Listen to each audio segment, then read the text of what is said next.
वर्ष आप लोगों के बीच यहाँ पर मैं त्रिकोलिया पंचायत के त्रिकोलिया गांव में आया हूँ और यहाँ पर देख रहे कि मेरे साथ बुजुर्ग एक पिता समान जो है कि आदमी यहाँ पर है। ये जो चाचा जी है वो आपको बताएंगे जो त्रिकोलिया का इतिहास है यहाँ का, वो बताएंगे कि किस प्रकार से त्रिकोलिया बना और अभी तक का जो प्रक्रिया है जो बनती आ रही है वो किस प्रकार से आए हैं, वो सारे कुछ जो है चाचा बताएंगे। तो चाचा आप अपना परिचय दीजिए।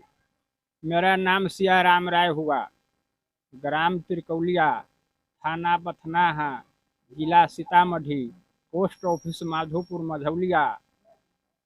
तो चाचा जी ये जो त्रिकोलिया है, जब से आप त्रिकोलिया में रह रहे हैं तो आप अपने जीवन काल में क्या क्या देखे हैं अभी तक? हम अपने जीवन काल में देख रहे थे इस गांव में बड़ा प्रेम था, बड़ा सलाह था, हंसी खुशी से ब्रह्म स्थानांतर हर जग। रामायण की पाठ 9 दिन, राम धुन की नवाह 9 दिन। ऐसे लोग नाच गान खेल कूद नाटक वगैरह सब करते थे, बड़ा प्रेम से लोग देखता सुनता था। आगे चल करके कुछ नौजवानों में विभिन्न प्रकार की मत हो गया, उसमें आपस में बैर विरोध करने लगते हैं, एक दूसरे से टकराव खेलने लगते हैं।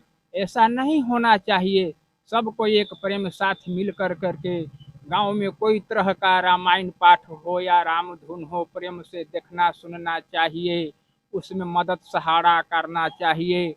कोई तरह का नाच अगर हो रहा है उसको हर तरह से मदद करना चाहिए, रक्षा करना चाहिए। इसमें बहुत से व्यक्ति है उसको उपद्रव करने लगते हैं, ऐसा ना चाहिए। बहुत तरह के लोग हैं जो उसको जो है से माने ये करते हैं कि वह कब भाग जाए। ऐसी ऐसी नौजवानों में कुछ प्रेम में कमी हो गया है, इसलिए गांव का मामला कुछ गड़बड़ है। ऐसा नहीं करना चाहिए। सब मिलजुल करके खेल कूद नाच गान पढ़ाई लिखाई सब करना चाहिए। मैं विशेष क्या बोलूँ, मूर्ख आदमी हूँ, इससे ज़्यादा बोल नहीं सकता हूँ। आप बोलने से तो मूर्ख चाचा जी आप पता नहीं लग रहे हैं, जिस लिहाजा में जिस लफ्ज में आप प्रश्न का मतलब कि आप फेस किए हैं और जो आप जवाब दिए हैं, ऐसे आप नहीं पता लग रहे हैं ऐसे कि कम पढ़े लिखे नहीं है। ऐसे लग रहा है कि कम से कम आप 10वीं तो जरूर किए होंगे। अब हम लोग का पाठ जो है जैसे कि हुआ ना अच्छा कोर्स क्लास, अच्छा जी तो जी जी। हम लोग साबिक जमाना का चौथा पास है। अच्छा साबिक जमाना की चौथा पास है। अभी तो माने हम अंग्रेजी का कोई हाल समाचार न बता सकते हैं, न संस्कृत का, केवल हिंदी। उसी को सहारा से अपना चलते हैं। धार्मिक पाठ पूजा जैसे कि रामायण हुआ, जैसे कि हनुमान चालीसा हुआ, अपन किसी तरह से टोटा के पहले पढ़ते थे। अब तो आँख का कमज़ोर हो गया, अक्षर नहीं दिखाई देता है, इसलिए वो भी नहीं पाठ पूजा होता है। हम यही कहेंगे कि हमारे गांव के नौजवान, हमारे गांव की विद्यार्थी एक दूसरे का दुश्मन नहीं लगे, पीछा नहीं करे। कोई बच्चा अगर अपने पाठ से क्लास से पीछे पड़ रहा है, उसकी अपनी विद्या से ज्ञान से मदद करे। अच्छा कोई किसान अगर उसको अपने खाद से बीज से जन से मजदूर से पिछड़ रहा है, उसको मदद करे। उसको पास में बीमारी हो गया, पैसा नहीं है इलाज कराने के लिए, गांव समाज उसको किसी तरह से मदद कीजिए। इसी तरह से हम प्रेम सहारा से चाहते हैं कि गांव हमारा जीता रहे, आगे की ओर बढ़ता रहे। हम लोग अपने जब तक थे 10 बरस 15 बरस की उम्र में, तो हमारे गांव में एक चौकीदार भी नहीं था। आज हमारे यहाँ मास्टर डॉक्टर प्रोफेसर हर तरह का लोग विद्यार्थी नौजवानों सरकारी नौकरी में जुड़ चुके हैं।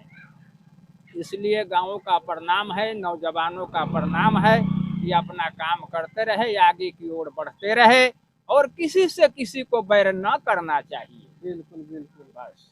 तो चाचा जी आप कहे हैं कि हम चौथा तक पढ़े हुए हैं, देखिए चौथा तक पढ़ने के बावजूद भी इतने अच्छे से हिंदी बोलना ये अपने आप में बहुत बड़ा एक मुद्दा है, जो चाचा जी अपने जमाने के चौथा क्लास तक पढ़े हुए हैं। अब बात करते हैं, देखिए कि जब चौथा तक पढ़ करके इतने अच्छे से बोल पाते हैं, और एक बात चाचा जी बोले कि हमें आँख से थोड़ा सा कम दिखता है, लेकिन उसके बावजूद भी हनुमान चालीसा पाठ और दुर्गा चालीसा पाठ में करता हूँ, यानी सनातन धर्म से जुड़े हुए लोग हैं। अब बात करते हैं दोस्तों व्यूअर्स की, चौथी क्लास तक पढ़ करके और इतना ज्ञान रखे हुए हैं, लेकिन चाचा के आंख से थोड़ा कम दिख रहा है। अगर कोई डॉक्टर इस वीडियो को देख रहे हैं और इस नमो मिथिला, ये जो अभी सर जो है मेरे साथ, ये नमो मिथिला का चैनल ये चलाते हैं और मैं विलेज किसान चैनल जो हूँ वो चलाता हूँ। अगर इस वीडियो का कोई डॉक्टर देख रहे हैं तो इस गांव में तुरकोलिया पंचायत का तुरकोलिया गांव है, जो बथनाहा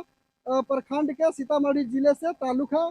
तो यहाँ पर आकर के जो सीवर कैंप होता है, ऐसे ऐसे बुजुर्गों के लिए आप लगा सकते हैं और यहाँ इलाज के लिए आपको आमंत्रित नमो मिथिला से आपको किया जा रहा है। तो आप जैसे कि सीवर लगा करके जो बड़े बुजुर्ग लोग होते हैं उनको आप यहाँ से इलाज कर सकते हैं, आप अपना योगदान दे सकते हैं। नमस्कार दोस्तों, मैं संतोष यूट्यूबर विलेज किसान से नमस्कार।